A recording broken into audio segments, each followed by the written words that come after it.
सबसे बड़ी बात ये है सर, हमारा आप सुन लीजिएगा निवेदन क्या है। टीआरएस कॉलेज में विगत उसमें एक रत्नेश तिवारी जी प्रोफेसर है, वो छात्रों को मैसेज करते हैं कि आप सबको कल महाविद्यालय आना अनिवार्य है, इतने से इतने रोल नंबर तक के छात्र कल उपस्थित हो, अन्यथा उन्हें फेल प्रमोटेड की धमकी जो यहाँ परमानेंट चलती है वो दी जाती है। जब छात्र छात्राएं यहाँ पहुँचते हैं, कोई मऊगल से आता है, कोई मनगमा से आता है, कोई देवतर से आता है, 500-1000 रुपए का किराया भी लगता है लोगों का, ऐसा नहीं। जब वो छात्र यहाँ पहुँचता है तो बेकायदे बस बुक होती है और बस में लोग भरते हैं और बस में भर के ले जाके बीजेपी कार्यालय शिफ्ट कर देते हैं छात्र छात्राएं। इससे पहले टीआरएस महाविद्यालय ऐसी गतिविधि करता था, परंतु जब कोई सीएम आए या पीएम आए ऐसे कार्यक्रमों में होता था। लेकिन अब एक नया दौर चालू हो गया टीआरएस महाविद्यालय में कि अब सीधे कार्यालय भी लोगों को शिफ्ट किया जाएगा। बीजेपी को कोई सुनने तो जा नहीं रही, तो जब सुनने नहीं जा रही तो कॉलेज के छात्रों को भीड़ बनाने का काम कर रही है। ये जो प्राचार्य मैडम है हमारी, ये तो ऑलरेडी बीजेपी एजेंट के रूप में काम कर रही है, आपको स्वीकार करना पड़ेगा। जब हमने इनसे मांग की, यहाँ पे आरएसएस का कैंप लगता था महाविद्यालय के अंदर से, जब हमने उनसे मांग की ये कैंप क्यों लगता है तो उन्होंने कहा मुझे जानकारी नहीं।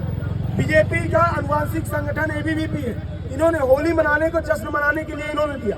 जब वो जश्न मना रहे थे बेकायदे अच्छा हल्ला हो रहा था, लेकिन मैडम के कानों में सुनाई नहीं दिया, क्योंकि उनके ऊपर तुम खोटा है बीजेपी का, आरएसएस का जो वो चढ़ा है इनके अंदर।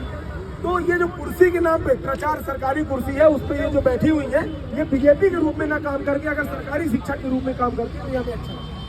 जब उनसे हमने मांग की, जब हमने बोली कि ऐसी गतिविधियां क्यों हो रही है, तो वही हमें जानकारी नहीं है। सर आप भी कलेक्टर मैडम है, कोई अगर गड़बड़ी हो जाए तो कलेक्टर मैडम को जवाब देना होगा, उनके पास ये जवाब नहीं रहेगा। कोई गड़बड़ी होती तो सीएम साहब ये नहीं कहते कि मुझे जानकारी नहीं। जब उनको महाविद्यालय के अंदर की गतिविधियों की जानकारी ही नहीं होती तो मेरे हिसाब से उनको बर्खास्त कर देना चाहिए, उनको खुद इस्तीफा दे देना चाहिए। सर मेरी मांगे हैं सर, पहली मांग है हमारी, हम आपको बता देते हैं सर।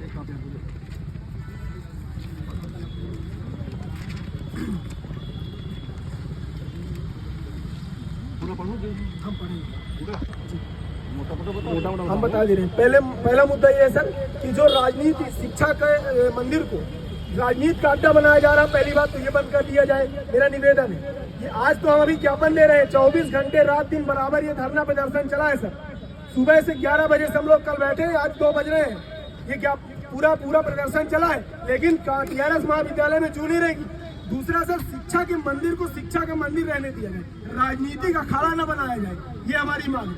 तीसरी मांग है, जिन्होंने मैसेज किया है और छात्रों को बुलाकर बीजेपी कार्यालय ले गए, उनको सबसे पहले निष्कासित किया जाए। नोटिस हुई कि नहीं हुई मुझे अभी देखना है सर, मुझे पता चला कि नोटिस हुई है सर, मुझे नोटिस देखना है कि उनको नोटिस दी गई कि नहीं।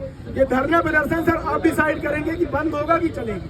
हम धरना प्रदर्शन कल 24 घंटे से कर रहे हैं, आगे भी जारी रखेंगे। तीसरी हमारी मांग है सर, अगर टीआरएस की प्रचार मैडम लगातार ऐसी गतिविधि करती रहेंगी तो अगले 2 दिन के अंदर 3 दिन के अंदर हम टीआरएस महाविद्यालय में उग्र प्रदर्शन भी करेंगे। अगर छात्रों के लिए हमें जेल जाने की जरूरत पड़ेगी तो हम जेल जाने के लिए भी तैयार हैं। अगर हो सकेगा तो हफ्ते 2 हफ्ते 4 महीने भी रहने के लिए तैयार है। लेकिन अगर छात्रों को जो छात्र बेचारे अनजान है उनको अगर बीजेपी में कार्यक्रम में ले जाकर हिस्सा बनाया जाएगा तो स्वीकार रहने स्वयं नहीं करेगी। मेरा सिर्फ इतना निवेदन है, प्रचार मैडम को नोटिस दी जाए आपके माध्यम से, मुख्यमंत्री जी के नाम ज्ञापन है ये और कलेक्टर मैडम जी के नाम है, ये जाए सर और इनको ऊपर कार्रवाई। और जो ऐसे शिक्षक करते हैं सर, इनको सबको नोटिस दी जाए, मेरा निवेदन है सर। नोटिस हो गई है सर, लेकिन इनको अगर निष्कासित नहीं किया जाएगा, शासन की प्रक्रिया भोपाल से होती है सर, तो भोपाल आपकी प्रक्रिया से ही सर उनका वो हुआ है जवाब। जी सर, मैं ज्ञापन आपको सौंप रहा हूँ सर। जी सर, मैं सर आपको फिर बता रहा हूँ, 2 दिनों का टाइम है, अभी हम लोग यहीं पे हैं सर, आज आपको ज्ञापन दे दिए। हम लोग 2 दिन बाद यहाँ पे धरना प्रदर्शन नहीं सर, गेट में मिलेंगे और हो सकता है उनके प्रदर्शन के साथ मिलेंगे। उसके बाद कलेक्ट्रेट घेराव भी करेंगे और NSUI के नेतृत्व में मध्य प्रदेश में पूरे में टीआरएस प्रचार के खिलाफ प्रदर्शन करवाएंगे सर। ये मेरी अगर कार्रवाई नहीं होती सर, ये जो आरएसएस का अड्डा बना के रखे हैं बीजेपी कार्यालय के रूप में, 3 दिन पहले मैंने प्रचार मैडम को एक नेम प्लेट भेंट की बीजेपी के सदस्य के रूप में, उन्होंने स्वीकार कर लिया, उनको डर ही नहीं है किसी चीज का, उन्होंने बीजेपी का गमछा तुरंत स्वीकार कर लिया। तो सर ये बिल्कुल बर्दाश्त नहीं करेगी। हमारा निवेदन है कि ज्ञापन में कार्रवाई की जाए सर।